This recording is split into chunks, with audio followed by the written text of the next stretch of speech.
प्रेम में पढ़ना बहुत आसान है, हाँ।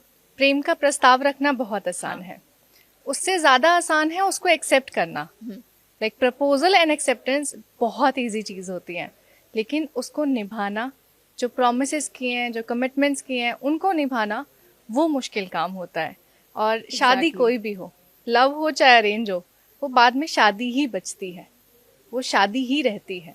और शादी को निभाना और शादी का एसेंस समझना फिर इम्पोर्टेंट हो जाता है। अब आपने शादी की बात कही, तो शादी से पहले रिलेशनशिप तो ऑब्वियसली सबका डेवलप होता ही होता है। तो आपसे मैं जानना चाहूंगी रिलेशनशिप की क्या डेफिनेशन है, क्या है रिलेशनशिप?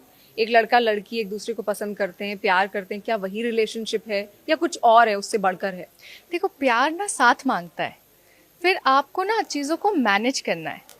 मैनेज पार्टनरशिप में कैसे करते हैं कि आप सिचुएशंस को भी संभालते हैं, आप वेदर्स को भी संभालते हैं, आप एक दूसरे को भी संभालते हैं, आप हर चीज़ एक दूसरे के साथ करते हैं। तो रिलेशनशिप इज़ अ पार्टनरशिप जहाँ पे आप दोनों को मिलके करना है।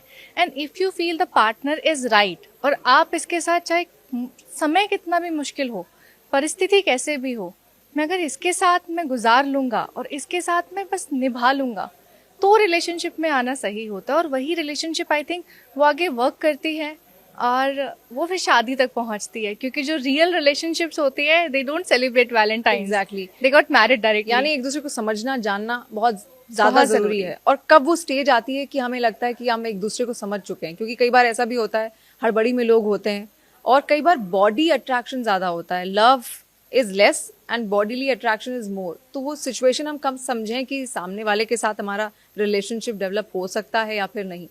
देखो, प्यारी बातें करना आसान है, हाँ, एग्जैक्टली। लेकिन जरूरी नहीं है। हाँ, बातें करना जरूरी है।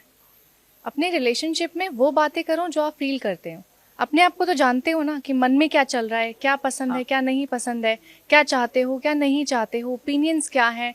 डिफरेंस ऑफ ओपिनियंस हो सकते हैं, डिफरेंस ऑफ इंटरेस्ट हो सकते हैं, डिफरेंस ऑफ गोल्स हो सकते हैं। दो अलग अलग इंसान है तो Exactly. वो होगा ही होगा। लेकिन अगर आप उस डिफरेंस को रिस्पेक्ट करके आगे मूव ऑन कर सकते हो, कैरी फॉरवर्ड कर सकते हो, देन वो इंसान फिर सही होता है। And if you can not celebrate the differences, then you can not have the relationship. Okay, lovely, ऐसा भी बहुत बार देखा जाता है कि आपकी रिलेशनशिप तब तक चल रही है जब तक आप साथ नहीं रह रहे हो। ऐसा होता है ना कि कोई कपड़ा अगर शोरूम में लगा है तो हमारी इच्छा होती है अब हमें वो चाहिए चाहिए, जब वो मिल जाता है, जब हमारी अलमारी में वो आ जाता है, तो हमें लगता है अब इसका यूज़ कम ही है, हम बहुत कम ही इसको पहनते हैं। तो ऐसा ही रिलेशनशिप में भी होता है। यार, इंसान की ना फितरत होती है कि मिले तो सब्र नहीं, हाँ। और मिल जाए तो कदर नहीं। हाँ, हम हमेशा चीजों की चाहत तभी तक रखते हैं ना जब तक वो हमारे हाथ में नहीं आ जाती है। हाँ। आज आपको अगर कोई फोन, कोई गाड़ी, कोई कपड़ा पसंद होगा ना, वो सिर्फ पसंद तब तक होगा जब तक आप उसको आपके खरीद ना पास लो। नहीं है जब तक वो। हाँ, जैसे ही वो आपके पास आ जाता है, फोन 6 महीने में पुराना हो जाएगा, गाड़ी 6 महीने में पुरानी हो जाएगी, कपड़े 6 बार यूज करने के बाद आपको पुराने लग जाएंगे। तो वो सिर्फ पसंद है, वो सिर्फ अटैचमेंट है, अफेक्शन है, और is it really love? You have to think. ये कैसे समझे कि वो सच में अटैचमेंट है, हमारा अट्रैक्शन नहीं है, प्यार ही है आपस में? कैसे समझा जाएगा उसको? यार देखो, प्यार जो होता है ना, प्यार व्यक्ति से नहीं होता, प्यार व्यक्तित्व से होता है। हाँ। इंसान के नेचर से, इंसान के बिहेवियर से होता है। प्यार ना आपको चुप्पी में भी समझता है, आपके शब्दों में भी समझता है। जब आप थक हार के जिंदगी में आके बैठते हो ना, तब वो आपको संभालता है। जब आप पूरी दुनिया से लड़के अपने आप से लड़ रहे होते हो, तो तब आपके वो साथ आके खड़ा आपके रहता साथ बैठता है। प्यार आपको अपने सबसे बिजी टाइम में भी आके अपना टाइम देता है। प्यार आपको समझता है जब आप कुछ नहीं कह पा रहे हो। प्यार बहुत गहरा और बहुत आसान दोनों ही है। बस आपको सीरत से होना चाहिए, सूरत से नहीं, क्योंकि सूरत चली जाएगी, सीरत रुकती है। बहुत खूबसूरत बातें की आपने रिलेशनशिप को लेकर, इतने अच्छे से उसको आपने डिफाइन किया। तो ऐसा रिलेशनशिप में क्यों होता है कि जब तक आपके साथ आपका पार्टनर नहीं आ पा रहा है तभी तक आप मेहनत कर रहे हैं, तभी तक आप उसको अट्रैक्ट करने की कोशिश कर रहे हैं, चाहे मेल हो या फीमेल, उसके बाद सब कुछ नॉर्मल होने लगता है। लेकिन कई रिलेशनशिप ऐसी भी देखी जाती है कि डिस्टेंस रिलेशनशिप भी है, Yes. लंबा वक्त बीत चुका है, लेकिन प्यार जिंदा है। एफर्ट्स है ना उसमें। आप एक दूसरे के साथ रहने की और साथ बनाए रखने के लिए बार बार कोशिश कर रहे हो, एक दूसरे को बता रहे हो आपकी जिंदगी में क्या चल रहा है। Relationship is all about efforts, trust, communication, patience, friendship. Friendship. And वो कहते हैं ना कि आप प्यार में मस्ती करो, हाँ। लेकिन मस्ती में प्यार मत करो। हाँ अगर आपके रिलेशनशिप में वो फन है, वो एफर्ट है कि आप हाँ। बोरियत आने के बाद में भी जिंदा रख पा रहे हो, तो वो relationship I think long live करता है। और ये हर रिलेशनशिप में आता है, हर रिश्ते में ना एक पड़ाव आता है जिसको हम बोलते हैं सैचुरेशन पॉइंट। हाँ। कि आप ना एक दूसरे में बोरियत महसूस करने लगते हैं कि यार हाँ। बातें खत्म होने लग गई हैं करने के लिए, एक दूसरे के बारे में सब जान लिया है, रूटीन जान लिया है, सब कुछ जानते हैं। तो क्या वो प्यार नहीं है? अगर नहीं। ऐसी सिचुएशन आ रही है तो That's या saturation. कम्युनिकेशन की कमी है? नहीं नहीं नहीं, वो जो सैचुरेशन पॉइंट हाँ, आता है ना, हाँ। वो पल होता है जहां आपको ये समझना पड़ेगा कि अब हमारा प्यार जो है ना वो मैच्योर हो चुका है। Okay. अब हमको खुद को ग्रो करना है। Okay. Now is the time कि हम एक दूसरे को समझ चुके हैं। Exactly. अब यहाँ से एक साथ ग्रो करना शुरू बिल्कुल करना है। इंडिविजुअल ग्रोथ का टाइम है। जिस प्यार को बनाने के लिए, निभाने के लिए, जोड़ने के लिए हाँ। आपने सब कुछ छोड़ा था, परिवार, करियर, हाँ, दोस्त, हाँ। अब प्यार बन चुका है। हाँ। उनके पास वापस जाओ, अब उनको संभालो। साथ रहने की अब जरूरत Yes. है, मजबूती के साथ। बिल्कुल। लिव इन रिलेशनशिप का ट्रेंड बहुत ज्यादा इस टाइम चल रहा है लवली। तो लिव इन रिलेशनशिप में भी ऐसे बहुत सारे केसेस देखे गए हैं कि साथ तो रहने लगते हैं लोग, प्यार भी बनने लगता है। आपने कहा ना, सैचुरेशन पॉइंट को शायद वो समझ नहीं पाते हैं। Yes. एक दूसरे की भावनाओं को समझ चुके हैं, एक दूसरे को बहुत अच्छे से समझ चुके हैं, लेकिन फिर एक टाइम उनकी लाइफ में ऐसा आता है जब मेल हो, फीमेल हो, कोई लड़का हो, कोई लड़की हो, बोर होने लगते हैं एक दूसरे से, फिर अलग होने की नौबत तक आ जाती है। लिव इन में भी ख्वाहिशें पूरी नहीं होती ना। इंसान हमेशा अपनी ख्वाहिशों के लिए और अपने मतलब के लिए लोगों से जुड़ा हुआ आता है। जैसे ही उनको लगता है कि यार ये चीज़ें होने लग गई हैं, हाँ।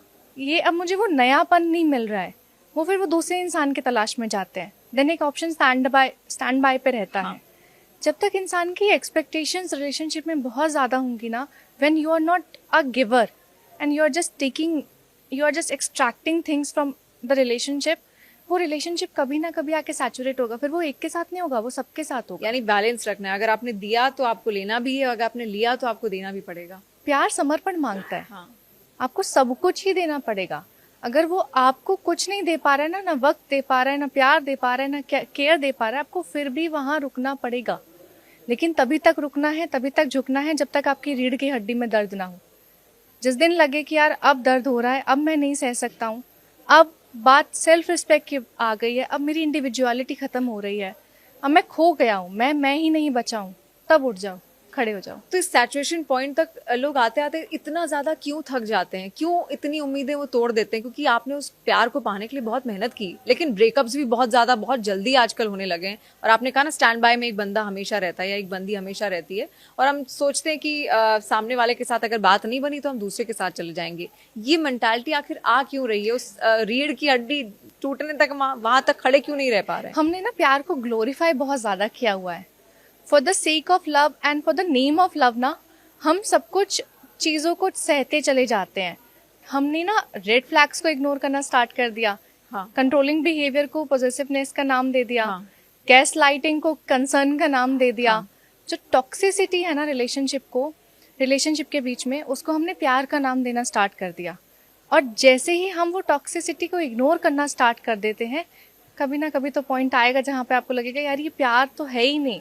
प्यार हमेशा वन साइडेड होता है, एक तरफा आप ना बहुत प्यार करते हो। हाँ। एक इंसान होता है रिश्ते में जो अपना सब कुछ दे देता है, लेकिन आपको देखना पड़ेगा कि दूसरा इंसान वो लेने का डिजर्व भी करता है या नहीं करता है। हाँ, और आपको वो उतना ही वापस दे पा रहा है, दे पा रहा है, नहीं दे पा रहा है। लवली, लिव इन में जो कपल्स रहते भी हैं, बोर हो जाते हैं तो कई बार अलग हो जाते हैं। फिर स्टैंड बाय में जो उनके साथ दूसरा अगर कोई रहता है तो उनके साथ उनकी बॉन्डिंग बन जाती है। कई बार ऐसी भी देखा गया पजेसिव, हाँ, उसकी आपने बात की।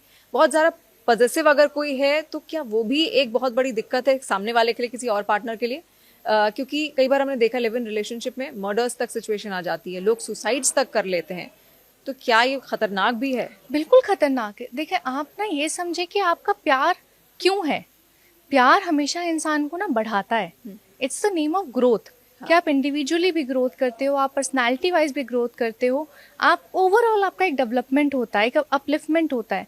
बट वही प्यार आके अगर आपको नीचे गिरा रहा है, आपके सेल्फ एस्टीम पे बात आ रही है, आपको इतना सेल्फ डाउट में लाया जा रहा है कि आप अपने वजूद पे ही शक करने लग जाएं, हाँ। तो फिर प्रॉब्लम आती है। वहीं से फिर इमोशनल जो हेल्थ है वो टैम्पर होने लगती है, और वो जो रिलेशनशिप है वो एग्जॉशन में कन्वर्ट होने लग जाती है।